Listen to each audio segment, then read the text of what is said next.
Bismillahirrahmanirrahim.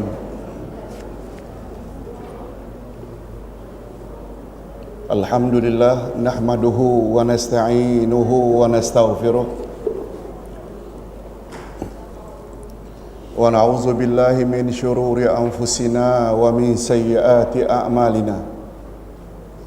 May yahdihillahu fala mudhillalah wa may yudlil fala hadiyalah. Asyhadu an la ilaha illallah wahdahu la syarikalah wa asyhadu anna Muhammadan abduhu wa rasuluh la nabiyya ba'dah. Allahumma salli wa sallim ala nabiyyina Muhammad wa ala alihi wa sahbihi ajma'in, amma ba'd.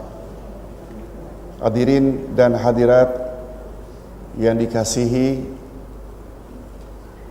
Assalamualaikum warahmatullahi wabarakatuh.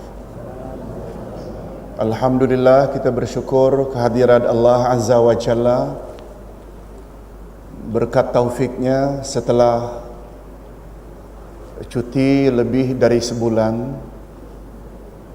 kita dapat teruskan lagi majlis ilmu kita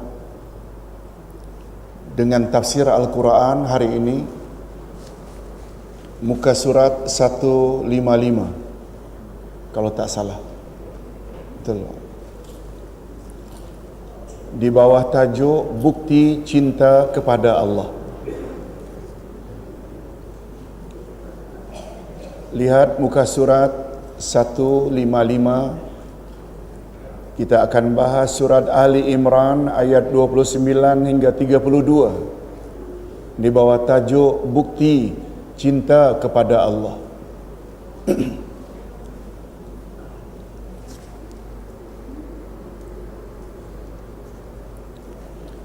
Sebelum kita terjemah dan tafsirkan, marilah kita baca dulu bersama dari ayat 29 hingga 32 dari surat Ali Imran.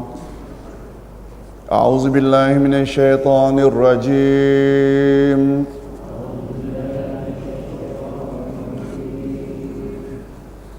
Qul in tukhfu ma fi sudurikum aw tubduhu ya'lamuhu Allah.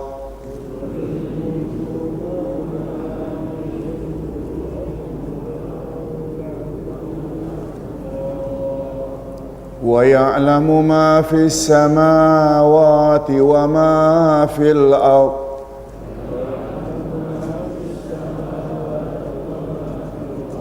Wallahu ala kulli syai'in qadir.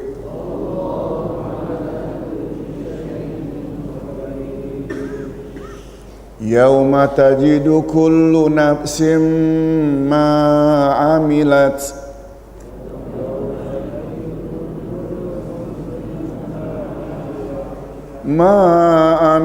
min khairin muhdara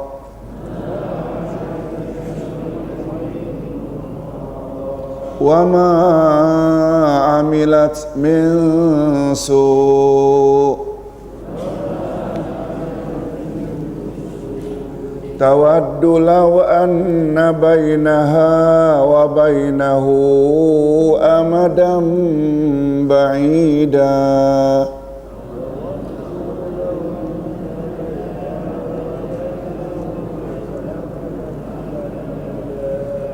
Wa yuhadhdhirukumullahu nafsah wallahu ra'ufum bil ibad. Qul in kuntum tuhibbunallaha fattabi'uni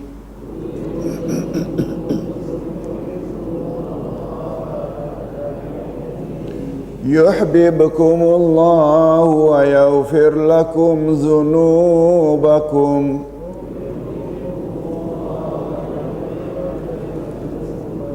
wallahu ghafurur rahim. قل أطيعوا الله والرسول فإن تولوا فإن الله لا يحب الكافرين.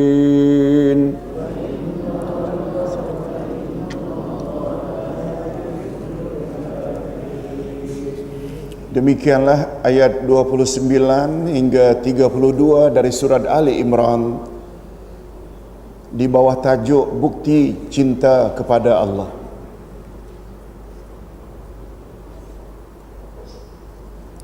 Hadirin dan hadirat, topik ini sangat mustahak untuk dibahas. Sebab Nabi Muhammad sallallahu alaihi wasallam pernah bersabda dalam hadis sahih, 3 perkara yang jika ketiga-tiganya ada pada diri seseorang, baru dia dapat merasakan halawatul iman. Apa makna halawatul iman? Kemanisan iman. Salah satu 3 perkara, jika ketiga-tiganya ada pada diri seseorang, barulah orang tersebut dapat merasakan kemanisan iman. Pertama-tama Nabi sebut, apabila ia mencintai Allah dan mencintai Rasul mengatasi segala-galanya. Yang kedua, apabila ia mencintai seseorang, dia mencintai semata-mata karena Allah, bukan karena lain. Umpamanya sebahagian kita tahu ada majlis ilmu hari ini, karena lama dah cuti, kita coba hubungi rakan-rakan yang lain yang kita kenal, war-warkan SMS, WhatsApp, tanda kita sayang dia. Sayang karena apa? Karena Allah, supaya sama-sama ikut majlis ilmu. Bukan sayang karena dia orang berada, bukan sayang karena dia orang yang punya status, bukan sayang, istilah kita bukan karena ada udang di balik batu. Yang ketiga, apabila ia membenci dengan maksiat yang dia lakukan, sama dengan kebenciannya apabila dirinya dilempar dalam api yang bernyala-nyala. Maksudnya bila dia dah insaf, dulu tidak tutup aurat, sekarang tutup aurat. Rakan-rakan lama ajak lagi untuk mendedahkan aurat, dia meronta-ronta, enggan, tidak mau ikut, tak mau, macam dirinya dilempar dalam api. Nah, Ustaz ingin ulang sekali lagi, ada berapa perkara yang jika ada pada diri seseorang barulah dia merasakan kemanisan iman? Yang pertama sekali apa? Bila ia cinta Allah dan cinta Rasul melebihi segala-galanya. Mungkin akhir-akhir ini kita selalu dengar istilah cinta Rasul dengan berbagai program. Kita tak bahas itu. Cuma kita nak bahas pagi ini cinta Allah.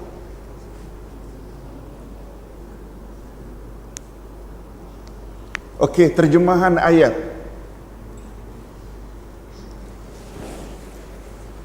Katakanlah, jika kamu menyembunyikan apa yang ada dalam hatimu atau kamu melahirkannya, pasti Allah mengetahui.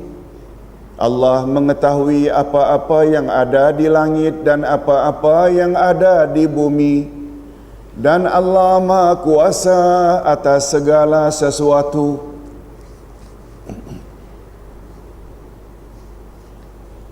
pada hari ketika tiap-tiap diri mendapati segala kebajikan dihadapkan di mukanya,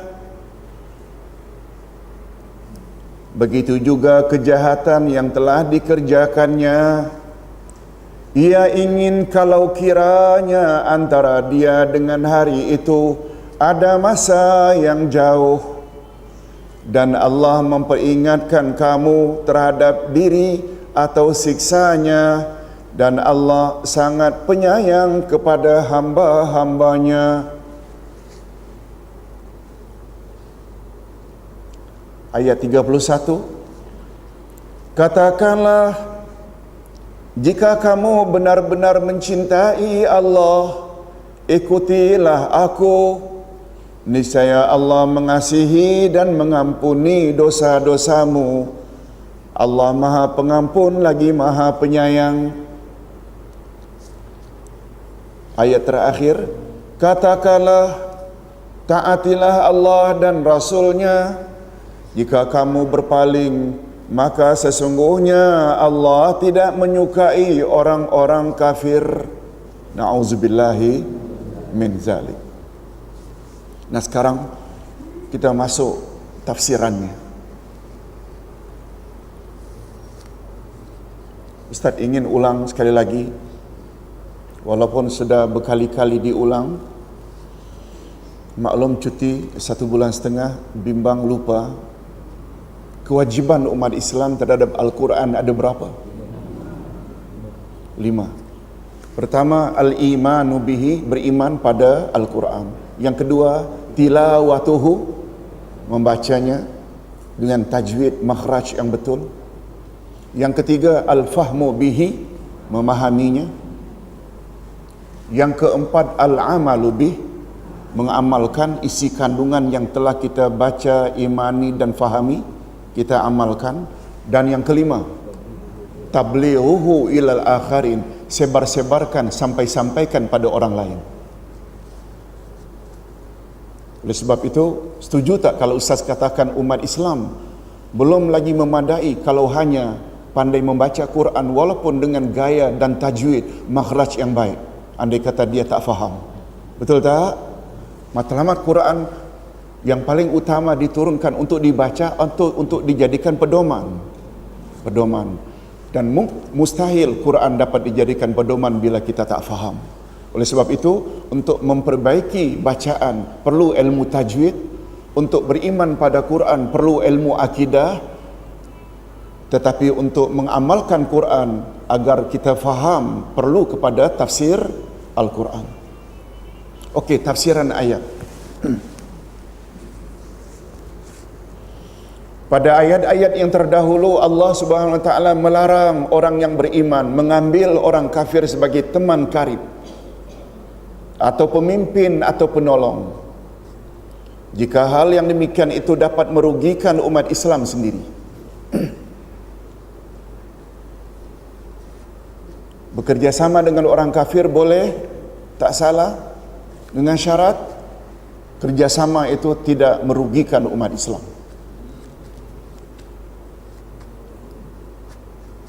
Oleh sebab itu, hakikat ini bagus juga kita sebut di sini. Sama ada BN atau PR, tak salah bekerjasama dengan non-Muslim, tapi mesti pastikan kerjasama itu tidak merugikan Islam. Betul tak? Kan itu maksudnya. Kerjasama boleh, tapi jangan sampai merugikan umat Islam.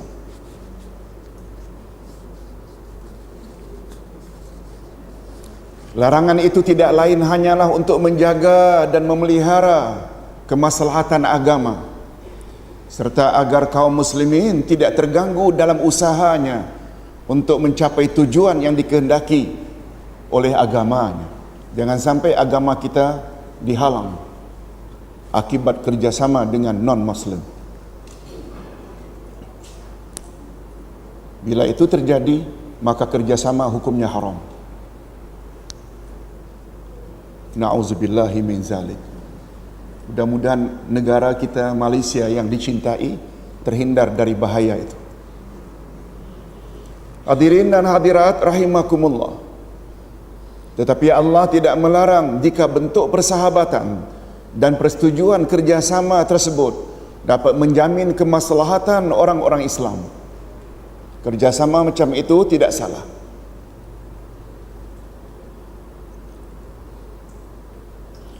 Nabi Muhammad sallallahu alaihi wasallam sendiri pernah berbuat demikian dengan Bani Khuza'ah, sedangkan mereka masih dalam syirik. Demikian juga jika memaksa, demikian juga jika terpaksa mengucapkan kata-kata kufur semata-mata untuk menyelamatkan diri, maka Islam memberi kelonggaran berbuat demikian asalkan hatinya tetap beriman.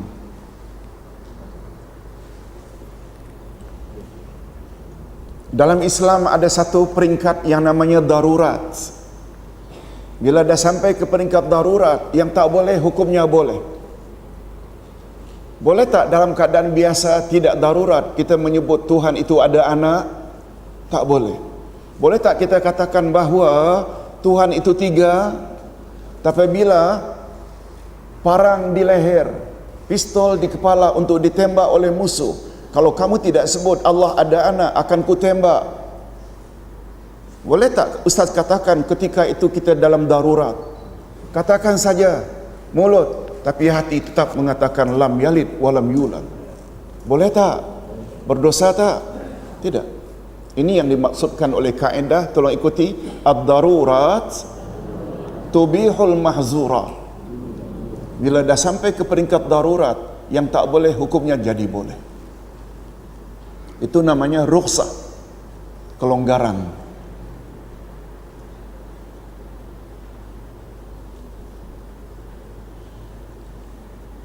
Pagi tadi Ustaz buat nota untuk Ustaz bentangkan esok di KJPA, nama Allah Al-Asma'ul Husna Al-Wasi', Maha luas anugerahnya, maha luas rahmatnya, maha luas ampunannya, maha luas. Wasi' maknanya maha luas. Apa dia kesan positif bila kita beriman dengan nama Allah Al-Wasi'? Di antaranya, kita kena tahu bahawa Islam ini agama yang luas. Luas dengan makna ia bukan diturunkan untuk umat atau kaum tertentu, tapi untuk seluruh manusia. Termasuk juga ekoran dari keyakinan Allah Maha Luas bahawa hukum di dalam Islam bukan hanya azimah, tapi juga ada hukum rukhsah. Boleh faham? Dengan meyakini Allah mempunyai sifat al-wasi', kita tidak akan dengki dan hasad pada orang lain. Kalau orang itu dapat nikmat, mengapa mesti dengki? Allah mempunyai rezeki yang sangat luas, kita minta saja macam dia dapat. Betul tak? Ini tidak, orang dapat nikmat, kita yang tak tidur, malah mengharapkan supaya, mengapa sempit sangat? Bukankah Allah punya sifat al-wasi'? Nama al-wasi' maknanya kurnianya luas. Sampai Allah sebut dalam hadis qudsi, andai kata manusia dan malaikat, andai kata manusia dan jin sejak zaman dahulu kala hingga manusia dan jin akhir zaman, semuanya mengangkat tangan memohon pada Allah, memohon hajat masing-masing, lalu Allah beri semua mereka, namun nikmat di sisi Allah sedikit pun tidak berkurang. Luas tak? Mengapa mesti dengki pada orang? Betul tak? Nah, di antara makna luas itu, Islam ini agama yang luas. Oleh sebab itu, jangan sampai tidak salat bila paralyzed. Jangan sampai tidak salat bila tak dapat beruduk karena simin, karena dibalut. Ada tak ganti uduk dengan tayamum? Luas. Itu sebabnya termasuklah satu-satu perkara kadang-kadang khilaf para ulama. Perlu tak kita saling salah menyalahkan? Tak. Ustaz yakin yang suka menyalah-nyalahkan orang lain, padahal orang lain juga ada dalil menunjukkan bahawa ilmunya dangkal. tidak luas. Betul tak? Cetek ilmu. Rasulullah sallallahu alaihi wasallam pernah tak di zamannya terjadi perbalahan para sahabat? Terjadi tak? Beliau kirim sahabat pergi ke Bani Quraizah dengan pesan, jangan salat asar kecuali dah sampai. Di tengah jalan ada sahabat yang salat asar karena dah masuk waktu. Setengahnya pula tak mau salat karena Nabi pesan bila dah sampai baru salat, bermakna jangan salat dalam perjalanan. Sahabat pula melihat, mengapa salat? Karena arahan Nabi tersirat supaya jalan cepat. Apalagi Nabi ada sebut amal yang paling baik ialah salat pada awal waktu. Nah, yang kedua pula terikat dengan arahan Rasul, jangan salat kecuali bila dah sampai di Bani Quraizah. Begitu balik mereka tanya pada Rasul, mana yang betul wahai Rasul? Nabi dengan rileks jawab, dua-dua betul. Mengapa kita hari ini berbalah dalam hal-hal seperti ini? Betul tak? Betapa luasnya ilmu Rasulullah sallallahu alaihi wasallam. Bapak-bapak dan ibu-ibu yang dihormati sekalian, kita teruskan dengan menafsirkan ayat. Qul in tukhfu ma fi sudurikum aw tubduhu ya'lamuhu Allah wa ya'lamu ma fis samawati wa ma fil ard wallahu ala kulli syai'in qadir. Katakanlah, jika kamu menyembunyikan apa yang ada dalam hatimu atau menzahirkannya, pasti Allah mengetahui. Allah mengetahui segala yang ada di langit dan yang ada di bumi, dan Allah Maha berkuasa atas segala sesuatu. Pada ayat ini Allah memperingatkan bahawa Dia mengetahui segala-gala yang terkandung di dalam hati orang Islam yang mengadakan hubungan yang akrab dengan orang kafir itu. Sama ada karena mereka suka kepada orang kafir, atau hal itu dilakukan karena maksud untuk menyelamatkan diri, atau demi kemaslahatan kaum muslimin. Semuanya Allah tahu tak? Allah tahu. Apa motif kerjasama itu? Allah tahu. Kalau orang Islam berbuat demikian karena memang cenderung kepada kekufuran, maka tentulah Allah akan menyiksa mereka. Sedangkan jika mereka melakukan itu untuk memelihara diri dan hati mereka tetap dalam iman, maka Allah akan mengampuni mereka dan tidak akan menyiksa mereka karena mereka melakukan perbuatan yang tidak merosakkan agama dan umat.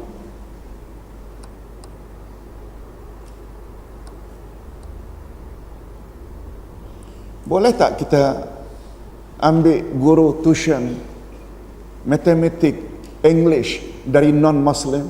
Boleh tak? Tak ada apa-apa pun, bukan menyebarkan agama. Memang dia yang pakar, tapi andai kata kita memilih yang Muslim, yang kepakarannya sama, itu adalah lebih baik.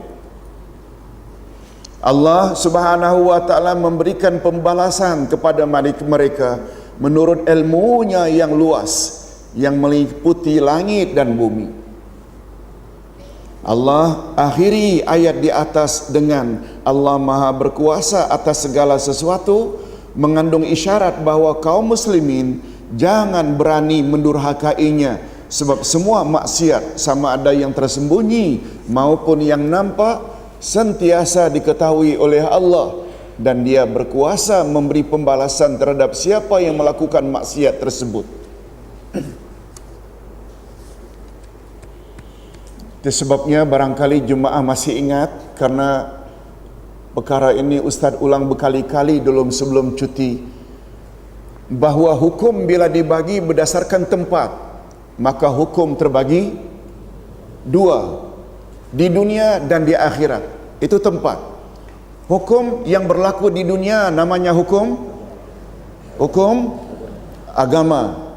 atau lebih popular hukum syarak. Hukum yang berlaku di akhirat pula namanya hukum jaza atau pembalasan. Hukum syarak pula ada berapa? 5. 2 suruhan wajib sunat, 2 larangan haram makruh, dan 1 boleh pilih. Bila manusia terikat dengan 5 hukum ini di dunia, bila mati nanti layak masuk syurga balasannya. Tapi bila tidak mau terikat dengan suruhan Allah atau larangan Allah, suruhan tak dibuat, larangan dilanggar, sampai mati tak mau tobat, menunggu pula di sana neraka, na'udzubillah, sebagai balasan. Sekali lagi, hukum berdasarkan tempat dunia dan akhirat, hukum terbagi 2. Tadi Ustaz baru sebut, hukum bila dibagi berdasarkan asal dan kelonggaran, hukum terbagi 2. Ada namanya azimah, hukum asal, salat tidak sah tanpa uduk. Uduk, betul tak? Hukum azimah. Tapi bila darurat, tak boleh gunakan air bila sakit dan lain-lain, maka boleh hukum kelonggaran, namanya hukum rukhsah. Kita teruskan dengan ayat berikut. Yauma tajidu kullu nafsin ma amilat min khairin muhdara wa ma amilat min su'in tawaddu law anna bainaha wa bainahu amadan ba'ida wa yuhadzirukumullahu nafsah wallahu ra'ufum bil ibad.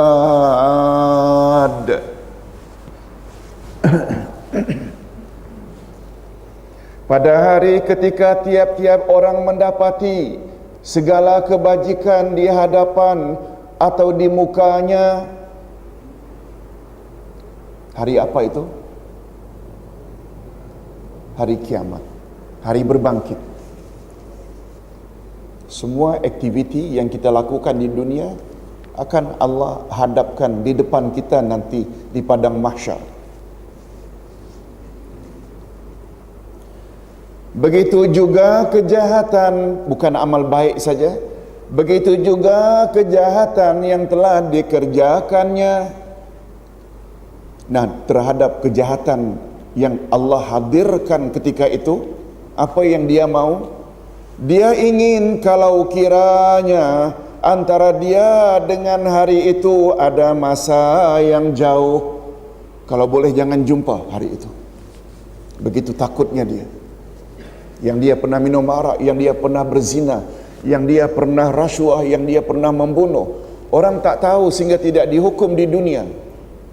Dia pula tidak tobat sebelum mati. Semua akan dihadirkan. Ketika itu dia merasakan, ya Allah, kalau boleh jangan ada hari ini. Biar jarak antara aku dengan hari ini amadam ba'ida, memakan masa yang jauh. Dan Allah memperingatkan kamu terhadap diri atau siksanya. Dan Allah sangat penyayang terhadap hamba-hambanya. Di dalam ayat ini pula Allah memperingatkan orang yang beriman akan suatu hari yang pasti datang, yaitu hari akhirat. Hadirin dan hadirat, Ustaz ingin ulang balik atau ingatkan balik sebagaimana Ustaz sebut semalam di Batam. Di Batam semalam Ustaz masih lagi beri kuliah subuh pada pelajar-pelajar Eliasin sekolah yang kita bina. Ustaz tanya mereka, kita hidup sementara ke untuk selama-lamanya? Semua jawab sementara. Hadirin dan hadirat, sebenarnya kita dicipta oleh Allah untuk hidup selama-lamanya atau sementara?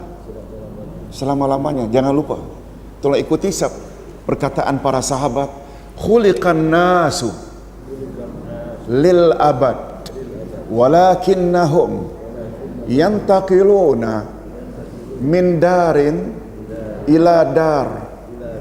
Sesungguhnya manusia dicipta oleh Allah untuk hidup kekal abadi selama-lamanya. Hanya saja mereka mesti berpindah dari satu alam ke alam berikutnya. Akhirat termasuk alam tak? Disebut alam akhirat kerana itu alam terakhir. Sebelumnya ada berapa alam? 4. Alam roh, alam rahim atau kandungan, alam dunia sekarang ini, bila mati alam barzah, alam kubur, bila kiamat bangkit dari kubur masuk alam akhirat. Siapa kata hidup hanya sementara? Selama-lamanya. Nasib di akhirat nanti sangat ditentukan oleh aktiviti yang kita lakukan di alam yang mana satu? Alam roh ke, rahim ke, dunia atau kubur? Dunia. Itu sebabnya aktiviti kena betulkan. Itu sebabnya kita perlu tak terikat dengan hukum syarak yang 5 tadi. Yes.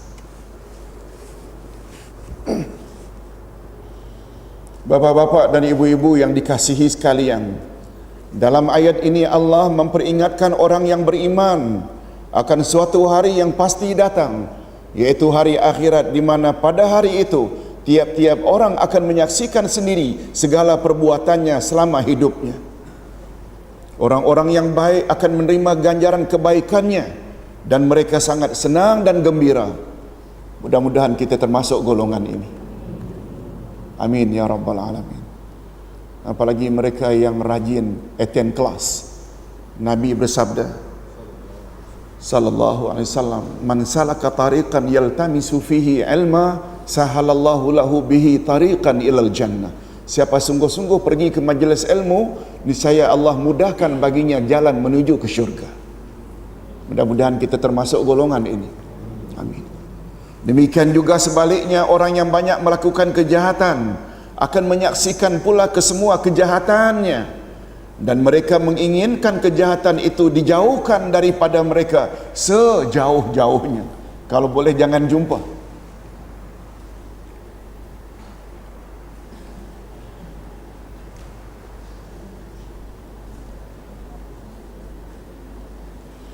Hadirin dan hadirat, ingat selalu kata-kata malaikat Jibril kepada Nabi Muhammad sallallahu alaihi wasallam, yang pada hakikatnya kata-kata Jibril untuk kita juga. Dia tidak khusus untuk Nabi. Tolong ikuti kata-kata Jibril pada Nabi. Ya Muhammad, ya Muhammad, ish ma syi'ta fa innaka tufariquh wa ahibba ma tasha. Ustaz ulang. Ya Muhammad, ish ma syi'ta fa innaka tamut wa'mal, maaf, yang kedua, wa ahibba man syi'ta fa innaka tufariquh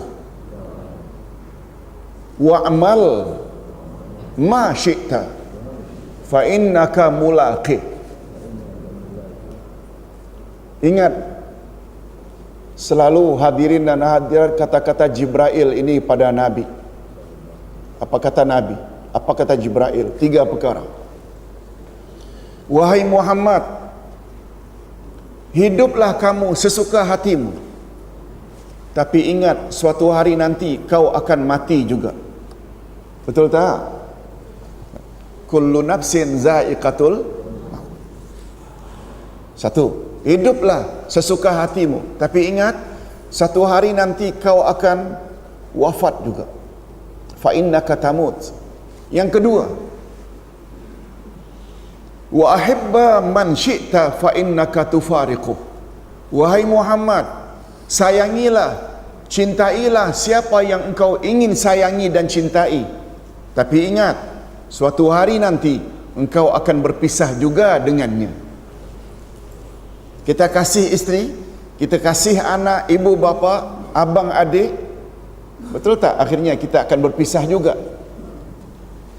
Kalau kita tidak dahulu, dia dahulu menemui Allah.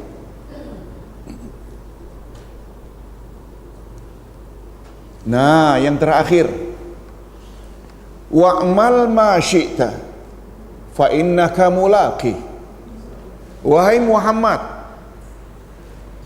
beramallah, berbuatlah sesuka hatimu. Tapi ingat, engkau akan menemui apa yang engkau buat itu. Ada kaitan tak? Kita buat baik ke, buat jahat ke, kita akan dihadapkan oleh Allah. Semua itu nanti di akhirat. Ustaz ulang sekali lagi untuk diingat kata-kata Jibril, ya Muhammad, hiduplah kamu sesuka hatimu, tapi ingat satu hari nanti kau akan mati juga. Wahai Muhammad, sayangilah siapa yang engkau ingin sayangi, tapi ingat suatu hari kelak kau akan berpisah juga dengannya. Wahai Muhammad, buatlah apa yang engkau ingin buat, tapi ingat semua yang engkau buat itu engkau akan jumpa lagi nanti di akhirat. Ada kaitan tak dengan ayat? Ada. Baik buruk akan kita temui nanti di akhirat.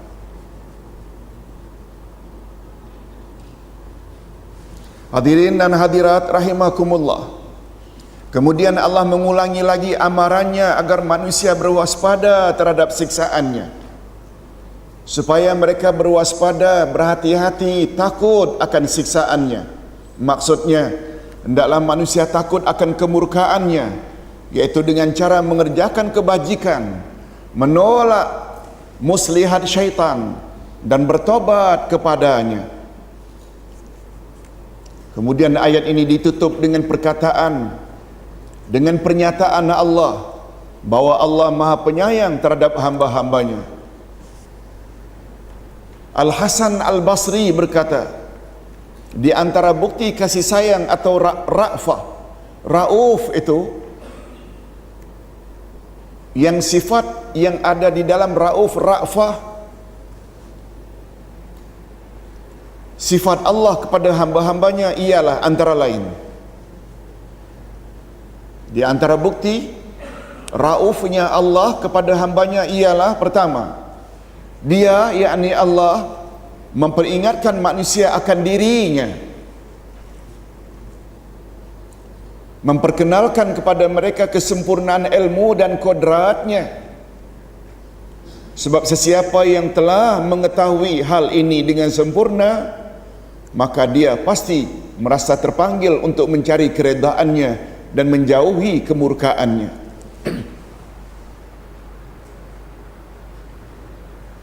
Ustaz tak sebut sedikit di sini, andai kata kita tidak dapat tangkap maksud ayat, tolong ikuti ayat. Dalam ayat yang kita sedang baca ini, baris ketiga, tolong ikuti. Wa yuhazzirukumullahu nafsah, dan Allah memperingatkan kamu dengan dirinya. Betul tak? Tapi tafsirannya bukan dirinya, nafsahu. Dan Allah memperingatkan kamu dengan azabnya. Boleh faham? Mengapa Allah tidak sebut wa yuhazzirukumullahu azabah, dan Allah mengingatkan kamu dengan azabnya, bukan azabahu tapi nafsahu. Nah, ini tertera di dalam ungkapan Hasan Al-Basri. Bapak-bapak dan ibu-ibu, setuju tak kalau Ustaz katakan, kalau kita dah kenal Allah itu sifatnya Maha Pemurah, macam Ustaz sebutkan tadi, betul tak salah satu nama Allah Al-Wasi', Maha Luas kurnianya? Betul tak? Mengapa kita mesti dengki bila orang dapat nikmat? Mengapa kita sendiri tidak berusaha untuk mendapat nikmat daripada Allah yang rezekinya sangat banyak? Betul tak? Dengan kenal Allah membuat kita tidak dengki, hasad. Nah sekarang Allah Subhanahu wa taala selain Maha Pengasih, Maha Penyayang, betul tak azab dari sisi Allah tidak ada taranya. Betul tak? Manusia bila kenal satu raja yang zalim, satu penguasa yang diktator, berkuku besi, membuat manusia tersebut takut tak mendekatinya, takut tak melawan perintahnya. Kalau manusia tahu bahwa penguasa itu suka membunuh, membuat dia takut tak untuk melanggar titah perintah penguasa tersebut? Takut tak? Nah, siksaan yang ada di sisi Allah melebihi daripada sultan tersebut, penguasa tersebut, kuku besi tersebut. Betul tak? Itu maksudnya. Bila kita dah kenal Allah, otomatik kita akan jadi orang yang takut akan azab Allah. Boleh faham maksudnya? Itu sebabnya Allah tidak gunakan wa yuhadzirukumullahu azabah. Allah tak perlu sebut itu. Allah mengingatkan kamu akan dirinya, sebab dirinya itu selain punya sifat Maha Pengampun, Maha Pemaaf, tapi terhadap insan-insan yang degil sampai mati tak mau tobat, tetap dalam kufur. Betul tak? Azab Allah sangat pedih. Tolong ikuti ayat 7 surat Ibrahim. La in syakartum la azidannakum wa la in kafartum inna azabi la syadid. Sekiranya kamu syukuri nikmat-nikmatku kepadamu, niscaya akan kutambah-tambah nikmatku padamu. Tapi ingat, bila kamu kufur nikmat, ingat azabku sangat pedih. Ada tak yang boleh mengatasi kehebatan azab Allah? Tak ada. Betul tak? Itu makna tersirat. Allah mengingatkan kamu dengan dirinya. Sebab bila kita kenal Allah, pasti membuat kita akan taat pada Allah, buat suruhan dan jauhi larangannya. Okey. Yang kedua, bukti sifat ra'fah atau sayangnya Allah pada hamba yang kedua, dia menjadi fitrah atau naluri manusia cenderung kepada kebajikan dan senantiasa benci kepada hal-hal yang mengarah kepada kejahatan. Hadirin dan hadirat, sifat semula jadi manusia dicipta oleh Allah, baik ke jahat? Baik atau jahat? Baik. Itu sebabnya Nabi Muhammad sallallahu alaihi wasallam bersabda dalam hadis sahih riwayat Imam Bukhari, kullu mauludin, tolong ulang, yuladu alal fitrah. Tiap-tiap manusia dilahirkan dalam keadaan bersih, suci, baik. Itu sebabnya hati-hati terhadap firman Allah dalam surat Ar-Ra'd ayat 11. Tolong ikuti. Innallaha la yughayyiru ma biqaumin hatta yughayyiru ma bi anfusihim. Sesungguhnya Allah tidak merubah nasib sesuatu kaum sehingga mereka merubah nasib diri mereka sendiri. Bapa-bapa dan ibu-ibu, Ustaz ingin ingatkan, sungguh banyak mereka yang salah tafsir ayat ini.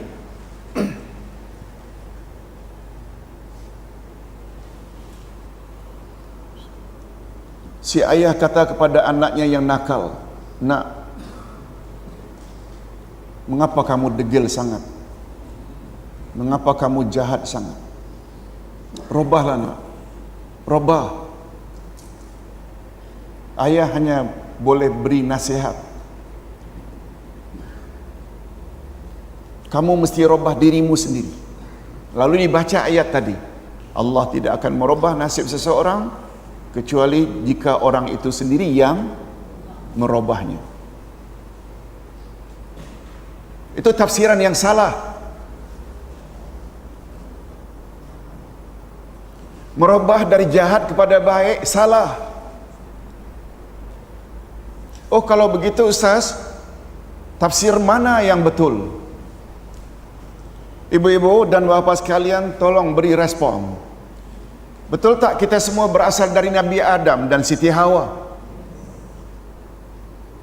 Betul tak Adam dan Hawa tempat asalnya adalah syurga? Betul tak Adam dan Hawa akhirnya diusir dari syurga turun ke bumi karena telah buat salah? Betul tak?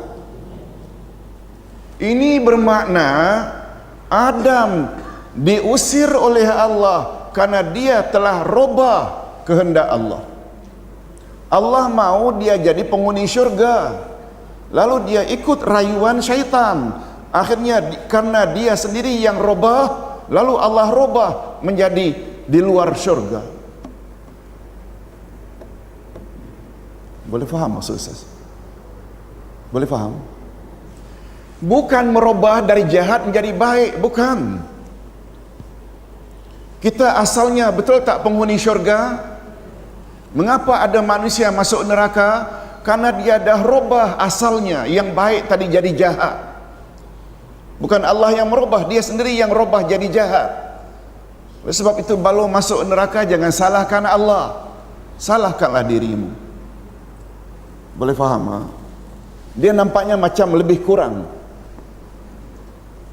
Tapi bila yang dimaksudkan Allah tak akan robah nasibmu nak, kalau kamu sendiri tidak robah, maknanya dari nakal menjadi baik, dari jahat menjadi baik. Bukan itu maksudnya. Kita asalnya baik, akhirnya kita lebih cenderung kepada kemahuan syaitan dari kemahuan Allah. Betul tak itu bermakna kita telah merubah asal kita? Oleh sebab itu bila Allah masukkan atau humban dalam api neraka, jangan salahkan Allah, sebab kita dah merubah.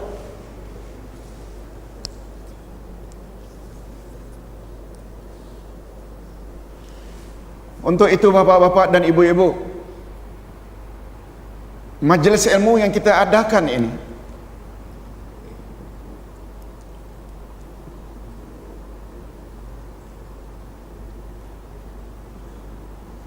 setuju tak kalau Ustaz katakan kita ingin kembali kepada fitrah? Boleh tak? Idul Fitri, kembali kepada fitrah. Fitrah, suci boleh, semula jadi juga boleh. Fitrah. Bapa-bapa dan ibu-ibu, sempena kita masih lagi dalam bulan Syawal. Coba kita lihat sejenak falsafah Idul Fitri. Apa makna Id? Kembali. Kembali. Fitri, fitrah. Setuju tak kalau Ustaz katakan fitrahnya, semula jadinya agama Islam yang dibawa oleh Nabi Muhammad sallallahu alaihi wasallam adalah agama yang berasaskan Al-Quran dan Sunnah. Setuju tak? Macam tak setuju aja. Setuju tak? Betul tak Nabi pernah memberi jaminan, aku tinggalkan dua pedoman, jika kamu berpegang teguh kepada kedua-duanya, kamu tidak akan sesat selama-lamanya, yaitu Quran dan Sunnah. Betul tak? Betul tak manusia selama ini termasuk masyarakat Nusantara hanya cakap tuan guru, cakap tuan guru? Ustaz tidak salahkan mereka, di zaman itu memang macam itu. Tapi hari ini banyak tak ustaz-ustaz yang banyak faham Quran dan Sunnah? Betul tak? Bila beramal kita tahu itu ada suruhan dari Nabi, ada suruhan dari Allah. Syarat amal diterima, pertama ikhlas lillah, tak boleh syirik. Yang kedua ikut cara Rasulullah. Betul tak? Setuju tak kalau Ustaz katakan kita ingin kembali kepada asalnya Islam? Setuju tak kalau Ustaz katakan bahawa bid'ah yang diada-adakan ini adalah perkara-perkara baru yang perlu dihapuskan? Oleh sebab itu beridul fitri dalam konteks agama mesti balik kepada agama Islam yang asal. Kembali kepada fitrah dalam urusan akidah. Betul tak tauhid atau syirik? Tauhid atau syirik? Kembali kepada fitrah dalam hal ibadat. Betul tak ikut Rasul ke atau buat bid'ah? Boleh faham? Tu dia kembali kepada fitrah. Itu sebabnya ucapan umat Islam Nusantara selalu minal aidin wal faizin. Mudah-mudahan kita termasuk ke dalam golongan orang yang kembali dan termasuk golongan orang yang berjaya. Maknanya kejayaan hanya boleh dicapai oleh orang yang mau kembali kepada fitrah. Memahami perkara itu sangat mustahak. Bapak-bapak dan ibu-ibu yang dihormati sekalian, kita teruskan. Yang ketiga, kata Imam Hasan Al-Basri, bukti raufnya Allah, dia berjanji akan menghapuskan kesan-kesan kejahatan di dalam jiwa manusia dengan cara bertobat dan melakukan amal saleh. Bapak-bapak dan ibu-ibu, manusia tidak ada yang tidak salah, kecuali para nabi dan para rasul. Tolong ikuti sabda Nabi, kullu bani Adam khata' wa khairul khata'in tawwabun. Semua anak cucu Adam pernah buat salah, dan sebaik-baik orang yang bersalah adalah orang yang bertobat. Malah dulu pernah Ustaz sebut, supaya tidak lupa Ustaz ulang sekali lagi, mana yang patut kita dahulukan dalam hidup, tobat atau ibadat? Tobat atau ibadat? Tobat. Itu sebabnya ayat Quran menyebut ciri-ciri orang yang akan masuk syurga. Tolong ikuti. At-taibuna al-abiduna as-saihuna al-amiruna bil ma'ruf wan nahuna 'anil munkar. Coba perhatikan terjemahan ayat. Orang-orang yang bertobat dan orang-orang yang beribadat dan orang-orang yang berpuasa dan orang-orang yang mengajak manusia kepada kebaikan dan orang-orang yang mencegah manusia dari berbuat jahat, dan ada beberapa sifat lagi, mereka lah orang yang layak masuk syurga Allah. Mana Allah dahulukan antara at-taibun dengan al-abidun? At-taibun, apa makna at-taibun? Tobat dulu baru al-abidun, beribadat. Masih ingat lagi kaedah? Tolong ikuti. At-takhliyah muqaddamatun ala tahliyah. Membersihkan diri hendaklah didahulukan daripada menghias diri. Tobat termasuk membersih diri atau menghias diri? Membersihkan diri. Barulah salat, puasa, baca Quran, zikir, itu menghias diri, bukan terbalik. Apa sebab? Sebab ada tak kemungkinan beberapa dosa yang boleh mengakibatkan amal sia-sia dan tidak ada nilai di sisi Allah? Ada tak? Ada tak dosa-dosa tertentu yang jika masih ada, walaupun orang itu kuat beribadat, boleh mengakibatkan ibadatnya tidak ada nilai di sisi Allah? Apa antara lain? Syirik, bid'ah, hasad, dengki. Dan penghalang amal diterima itu, confirm lupa. Apa namanya? Yes, terima kasih. Mani syar'i. Pluralnya pula, tolong ikuti. Al-mawani'u asy-syar'iyyah. Penghalang-penghalang amal diterima oleh Allah. Antara lain syirik. Kita dah baca ayatnya 65 Az-Zumar. Bila kamu terlibat syirik, hancur musnah seluruh amalanmu. Yang kedua, bid'ah. Sabda Nabi, hadis sahih riwayat Imam Muslim, siapa buat amalan tidak ikut cara kami, amalnya ditolak. Hasad, dengki. Tolong ikuti. Innal hasada ya'kulul hasanati kama ta'kulun naru al-hatabah. Sesungguhnya hasad, dengki memakan amal baikmu bagaikan api makan kayu api, jadi abu, jadi abu. Itu semua namanya, tolong ulang sekali lagi, al-mawani'us syar'iyyah. Mani' syar'i. Nah, kalau itu singularnya mani' syar'i, kalau jamaknya mawani' syar'iyah. Bapa-bapa dan ibu-ibu yang dihormati sekalian. Nah, sampai kita ke ayat berikutnya. Qul in kuntum tuhibbunallaha fattabi'uni yuhibbukumullahu wa yaghfir lakum dzunubakum wallahu ghafurur rahim. Katakanlah, jika kamu benar-benar mencintai Allah, ikutilah aku. Niscaya Allah mengasihi dan mengampuni dosa-dosamu. Allah Maha Pengampun lagi Maha Penyayang. Terdapat beberapa riwayat yang menjelaskan sebab turunnya ayat ini. Antaranya pertama, menurut Ibnu Al-Munzir meriwayatkan daripada Hasan Al-Basri, katanya segolongan kaum pada zaman Nabi sallallahu alaihi wasallam berkata, demi Allah wahai Muhammad, sesungguhnya kami benar-benar cinta kepada Tuhan kami. Lalu turunlah ayat ini. Ini asbabun nuzul pertama. Yang kedua, Muhammad bin Ja'far bin Az-Zubair berkata, ayat ini diturunkan kepada utusan Najran, Nasrani. Nasrani Najran ini datangnya dari Yaman, yang mendakwa bahawa apa yang didakwakan oleh mereka terhadap Nabi Isa alaihi salam adalah bukti cinta mereka kepada Allah Azza wa Jalla. Mereka mendakwa Isa anak Tuhan. Dakwaan itu, kata mereka, karena kami cintakan Allah. Maka turun ayat ini. Yang ketiga, Ibnu Abbas berkata, sesungguhnya orang Yahudi berkata, kami adalah anak-anak Allah dan kekasihnya.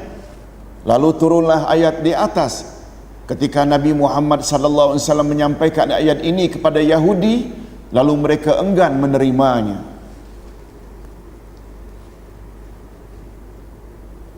Hadirin dan hadirat, walau bagaimanapun, sebenarnya sasaran atau khitab ayat di atas bersifat umum,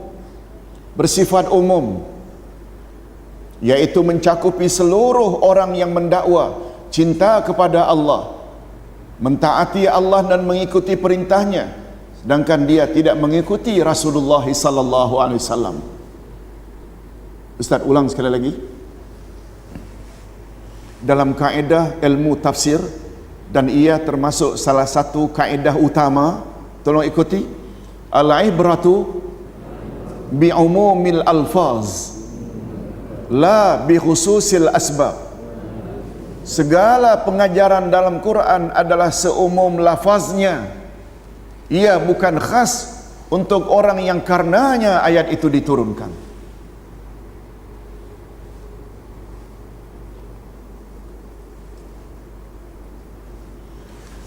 Turunnya tabat yada Abi Lahab, ada tak kaitannya dengan sikap Abu Lahab yang mengatakan celaka engkau hai Muhammad? Ada tak? Lalu pengajaran dalam surat tabat yada untuk Abu Lahab seorang ke atau umum? Siapa saja yang mencaci Rasulullah, walaupun dia umat Islam, dia juga akan celaka. Betul tak? Itu maksud kaedah tadi. Jadi dalam hal ini, walaupun sebabnya itu antara lain dakwaan ahli kitab bahawa mereka kasihkan Allah, tapi pada masa yang sama mereka tidak mau ikut ajaran Nabi Muhammad sallallahu alaihi wasallam. Atas dasar itu ayat ini diturunkan. Imam Ibnu Katsir berkata, tolong ikuti, hadhil ayatul karimah hakimatun ala kulli manidda'a mahabbatallah wa laysa huwa ala tariqatil muhammadiyah fa innahu kadzib fi da'wahu fi nafsil amr hatta yattabi'a syar'al muhammadi wad dinan nabawi fi jami'i aqwalihi wa af'alihi wa ahwalihi kama thabata fi sahih an Rasulillah sallallahu alaihi wasallam annahu qala man amila amalan laisa alaihi amruna fahuwa raddun. Maksudnya, kata Imam Ibnu Katsir, ayat yang mulia ini adalah sebagai kayu pengukur atau jadi kayu pengukur atau standard atas setiap orang yang mendakwa bahawa mereka cinta kepada Allah, sedangkan dia tidak mengikuti perjalanan Nabi Muhammad sallallahu alaihi wasallam. Oleh itu, dia adalah seorang pendusta dalam dakwaannya. Mendakwa kasihkan Allah, cintakan Allah, tapi sunnah Nabi tidak mau diikut, malah suka buat penambahan dan bid'ah. Sebenarnya mereka itu benar atau dusta? Dusta. Sehingga dia mengikuti syariat Nabi Muhammad sallallahu alaihi wasallam dan agamanya dalam semua ucapannya, perbuatannya dan keadaannya. Ini sebagaimana sabda Rasulullah sallallahu alaihi wasallam dalam hadisnya yang sahih, siapa yang melakukan amalan tidak sebagaimana arahan kami, maka amalannya ditolak. Ustaz kira tafsiran Ibnu Katsir ini cukup lengkap. Mana-mana orang yang mendakwa, Ustaz ringkaskan saja dengan bahasa bebas.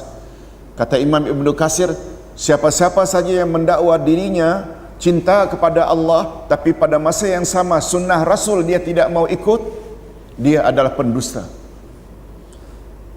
Walaupun dia orang yang beragama Islam, betul tak? Walaupun dia orang yang beragama Islam. Al-Hasan Al-Basri dan para salafus salih berkata, kaum yang mendakwa bahawa mereka mencintai Allah, lalu Allah mencoba dan menguji mereka dengan menurunkan ayat di atas. Katakanlah, jika kamu benar-benar mencintai Allah, maka ikutilah aku. Jadi maksud ayat di atas, katakanlah wahai Muhammad kepada mereka. Mereka yang mana satu ini? Yang mendakwa cintakan Allah. Katakan kepada mereka, hai Muhammad, jika kamu mentaati Allah dan mengharapkan ganjaran pahala daripadanya, maka laksanakanlah kehendak wahyu yang Allah telah turunkan kepadaku. Niscaya Allah akan reda padamu dan dia akan mengampunkan dosa-dosamu. Dan Allah Maha Pengampun terhadap orang yang taat kepadanya dan mengikuti agamanya. Dan dia Maha Penyayang kepadanya di dunia dan di akhirat. Dan ketentuan kepada Allah hanya tercapai dengan mentaati Rasulullah sallallahu alaihi wasallam. Mudah-mudahan kita termasuk ke dalam golongan orang yang senantiasa ikut sunnah Rasul sallallahu alaihi wasallam. Diriwayatkan bahawa ketika ayat ini diturunkan, maka Abdullah bin Ubay, siapa Abdullah bin Ubay? Pemimpin orang munafik Madinah. Apa kata Abdullah bin Ubay, ketua munafik Madinah? Sesungguhnya Muhammad menyuruh kita mentaatinya seperti mentaati Allah. Dan dia juga menyuruh kita supaya mencintainya sebagaimana orang Nasrani mencintai Isa. Karena peristiwa inilah maka turun ayat berikut. Nah, ini pula asbabun nuzul ayat berikutnya. Tolong ikuti. Qul ati'u Allah wa rasul fa in tawallaw fa inna Allah la yuhibbul kafirin.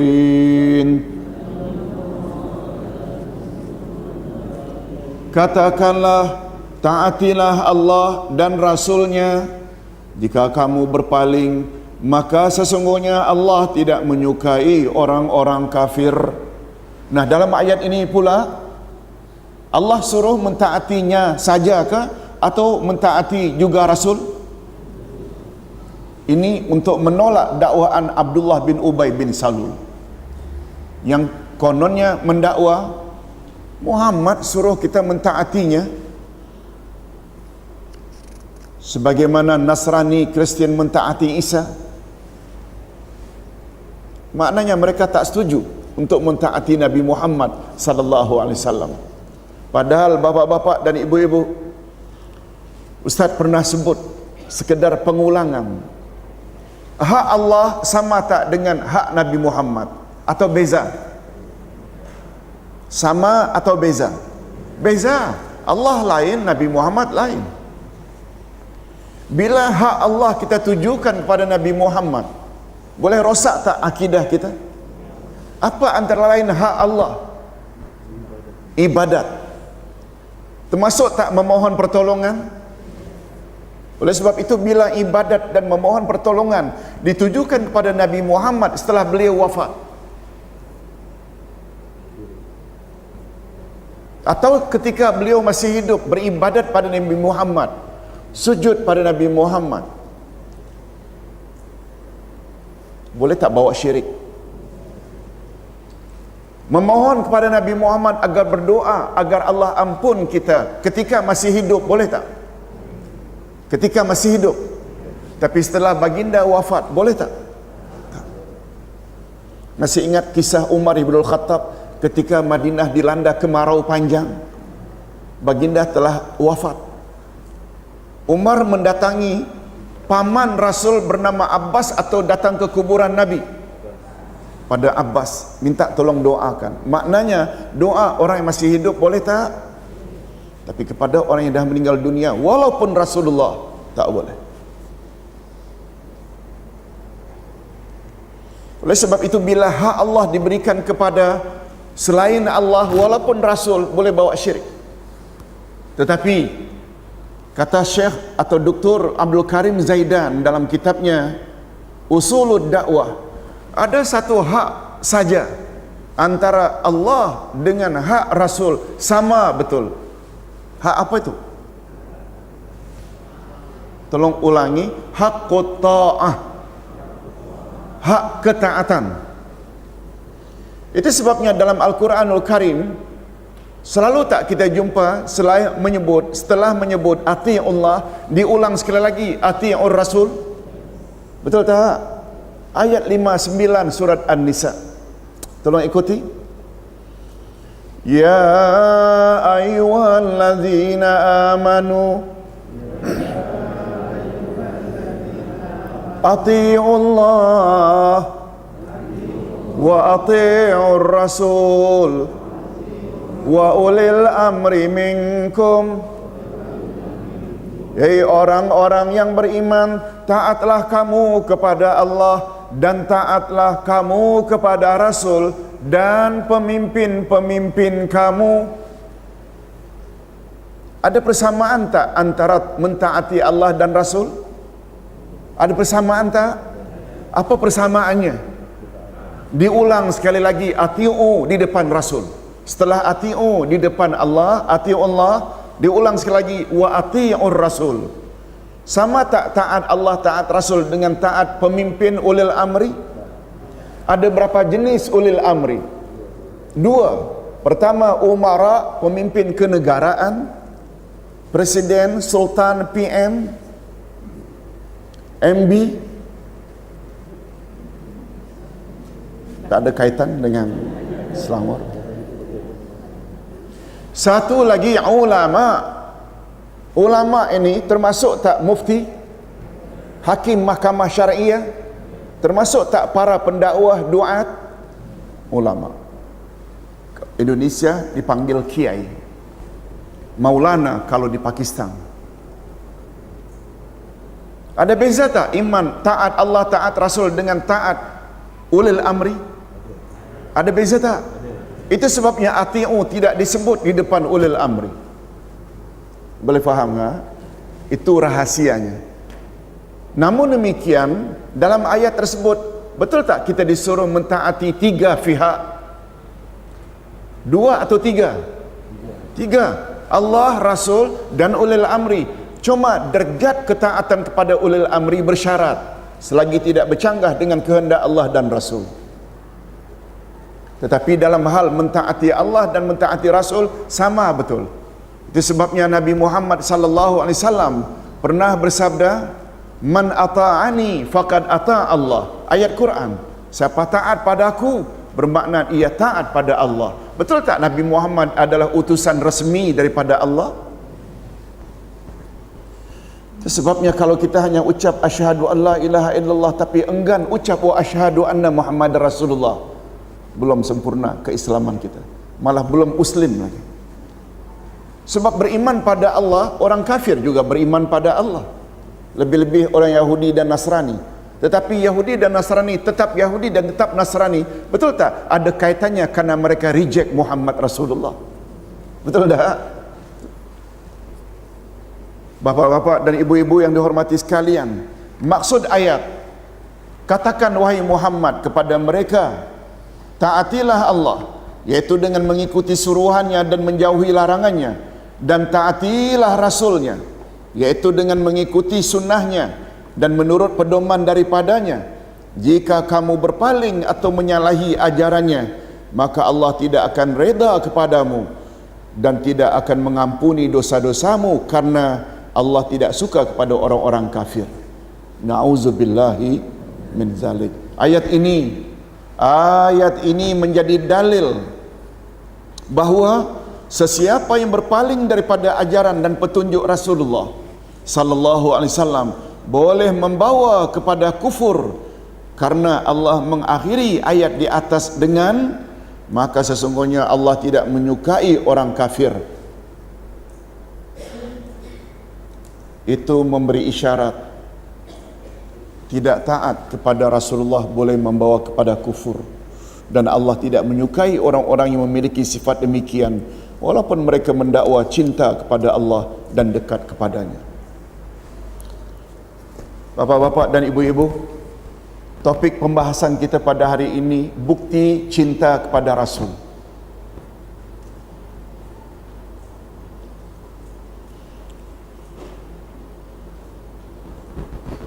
Itu sebabnya Nabi Muhammad sallallahu alaihi wasallam pernah bersabda, tolong ikuti, laisal imanu bitamanni walakin ma waqara fil qalbi wa saddaqahul amal. Iman bukanlah dakwaan mulut. Iman bukanlah angan-angan atau dakwaan. Tapi iman ialah keyakinan yang mantap, tertancap di lubuk hati, lalu dibenarkan oleh tindak tanduk. Wasaddaqahul amal. Hadirin dan hadirat, setuju tak kalau Ustaz katakan semua orang boleh mendakwa dia iman pada Allah dan Rasul? Tapi dengan dakwaan itu sudah cukup atau belum? Perlu tak kepada pembuktian? Apa buktinya? Dalam hidup dia ikut sunnah Rasul. Itu sebabnya kata para ulama akidah. Apa kata ulama akidah? Kalaulah setiap dakwaan itu kita terima bulat-bulat tanpa adanya pembuktian, niscaya akan rosaklah neraca keadilan dan kebenaran di atas muka bumi. Ustaz ulang. Andai kata dakwaan seseorang kita terima bulat-bulat tanpa adanya pembuktian, niscaya akan rosaklah neraca keadilan dan kebenaran di atas muka bumi. Betul tak? Ustaz datang rumah Fadlullah, lalu Ustaz klaim, ini kereta saya ni. Lalu bawa ke mahkamah. Lalu mahkamah hakim terima bulat-bulat dakwaan Ustaz tanpa tanya geran, tanpa tanya risit, tanpa minta bukti dan saksi. Betul tak? Akan hancurlah neraca keadilan dan kebenaran. Betul tak? Itu maksudnya. Oleh sebab itu, bila kita hanya terima daripada ucapan orang, aku cinta Allah, aku cinta Rasul, salat tidak, tutup aurat tidak, sunnah Rasulullah tak buat, omong kosong. dusta, pembohong. Itu maksudnya. Jadi pembuktian sangat perlu. Hadirin dan hadirat rahimakumullah. Nampaknya ini dulu yang dapat Ustaz sampaikan, dan di sini ada satu pertanyaan. Ustaz coba.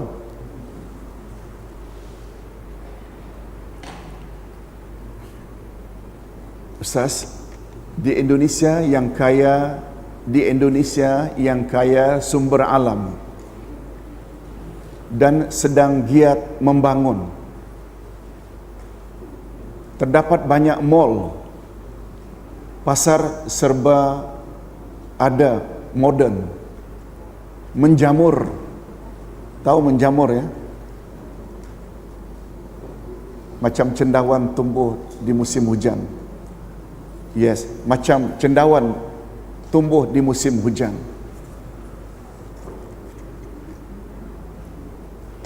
Di toilet atau tandas mall tersebut, air cuma disediakan untuk menyiram flush.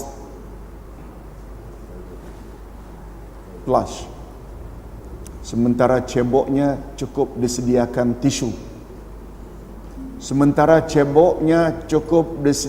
tisu. Padahal air melimpah.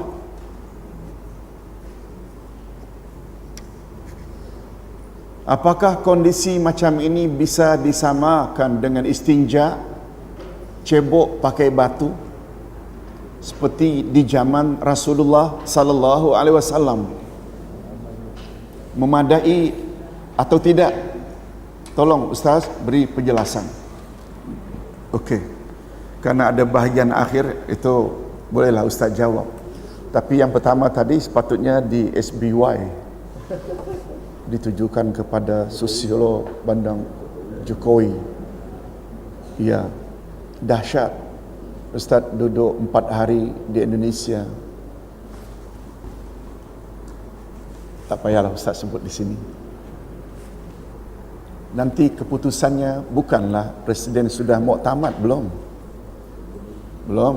Muktamad nanti MK, Mahkamah Konstitusi akan umumkan 22 Ogos ini. Sebab sangat banyak penyelewengan yang terjadi.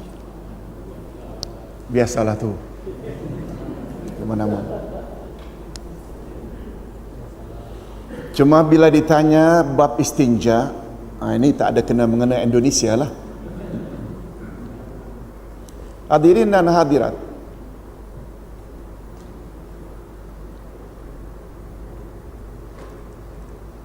peranan air dalam bab istinja sama dengan peranan tisu.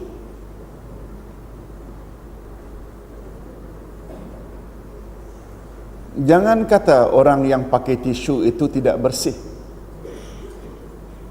Karena kita dah terbiasa, mesti dengan air juga. Sebenarnya dengan tisu sudah boleh. Cuma ada syaratnya. Bila buang air itu tidak mengena bahagian lain, umpamanya ceret-beret,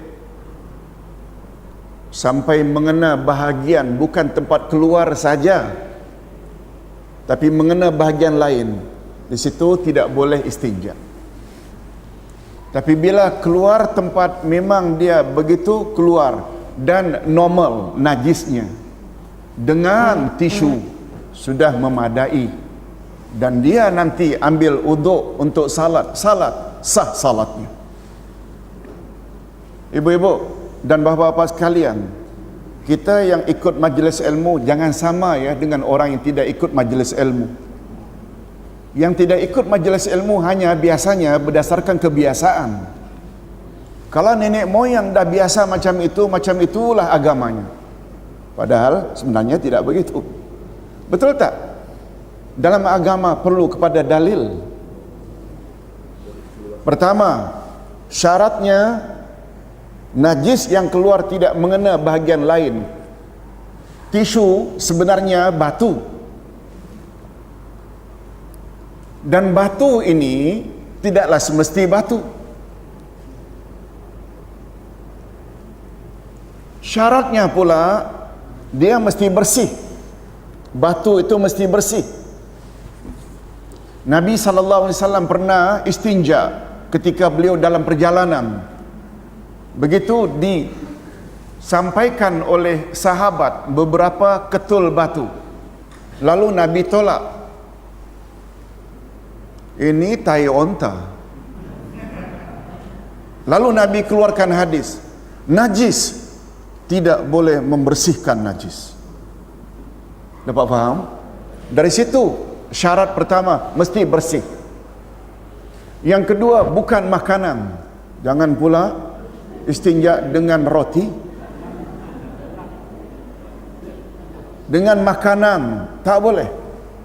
Yang ketiga, dia mesti kesat. Tak boleh dengan kaca. Kita gosok dengan kaca. Licin, dia tidak menarik najis. Dia mesti kesat. Pertama, bersih, bukan najis. Dalilnya tadi. Yang kedua, bukan makanan. Yang ketiga, dia kesat. Nah, bila kesat ni yang asalnya batu, akhirnya berpindahlah kepada daun kering. Kalau di airport takkan nak cari daun kering pula. Tisu lah yang paling sesuai. Betul tak? Itu dia syarat-syarat dalam istinja. Dan bila dah istinja dengan itu, pertama, kotorannya keluar tidak menyebar tempat lain, boleh istinja dengan tisu.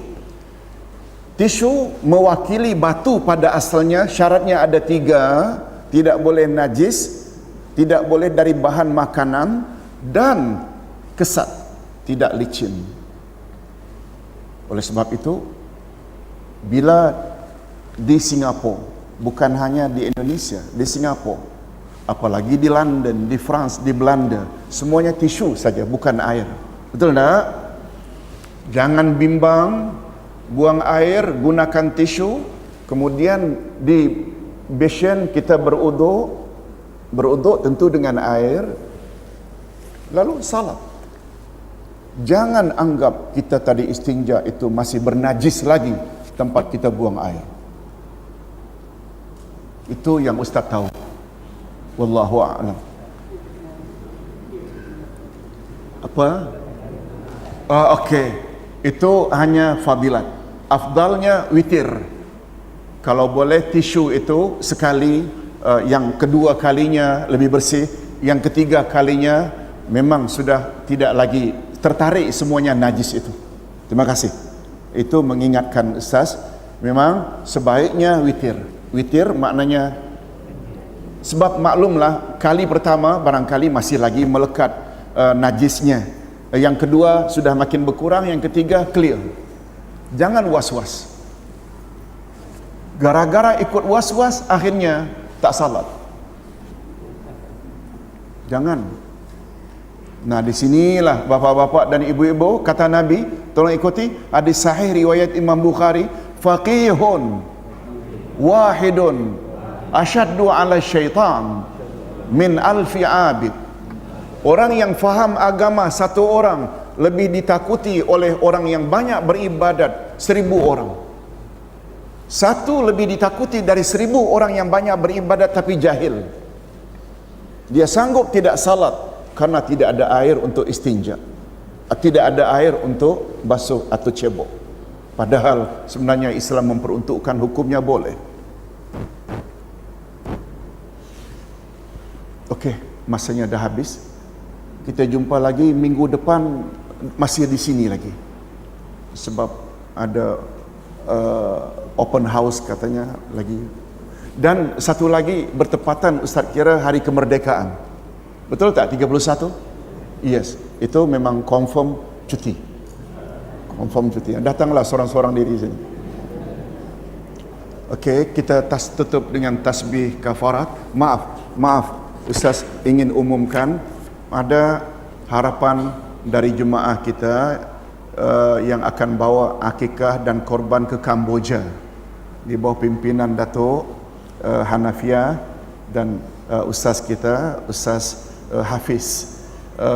Ustaz baca akikah dan korban dan akikah Aidul Adha di Kamboja. Daftar segera sebelum 28 September. Korban 330, satu bahagian.